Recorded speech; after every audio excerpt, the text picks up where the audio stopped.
There's a lot of anger in the world today. Are you sympathetic to that anger, or are you feeling this anger is the wrong kind of anger? I am sympathetic to the roots of the anger.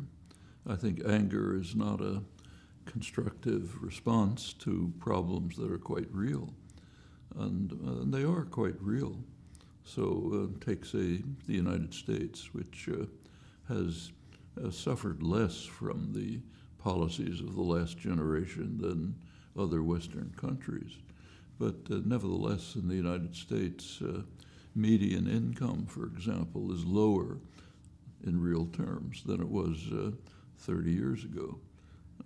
Right at the moment before the great crash, the peak of euphoria about the wonderful economy, real wages for American workers were lower than they had been in 1979 before the neoliberal period began.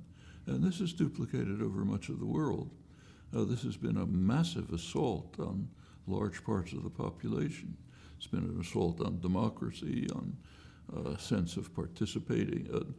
The result is not just anger, but contempt for institutions, decline of centrist institutions, which a large part of the population feels are just not responsive to them correctly. And Trump has been the result of that. Trump is one result of that. Right. Brexit is a result of that. Le Pen is a result. And why do you think the response to the problem you've talked about of low incomes, why do people then jump to a Le Pen or a Trump rather than Bernie Sanders or to the solution you would advocate? They jump to Bernie Sanders. The most remarkable thing about the last election was actually Bernie Sanders, not Trump. Bernie Sanders broke with a century of American political history. In American elections back to the late 19th century, elections are basically bought, literally. You can predict with remarkable accuracy electability simply on the basis of campaign funding and also policies. There's very substantial political science research on this. Sanders came along, no support from the corporate sector, no support from the wealthy. The media simply dismissed him as ridiculous. He was basically unknown.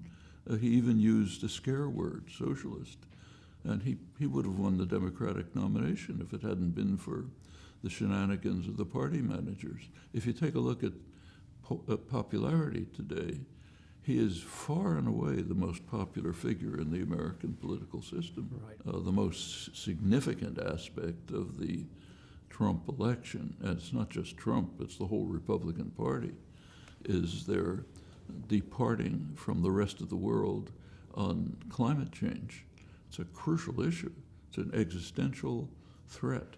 And now the United States, we have this astonishing spectacle of the United States alone in the world, not only refusing to participate in efforts to deal with climate change, but trying dedicated to undermining.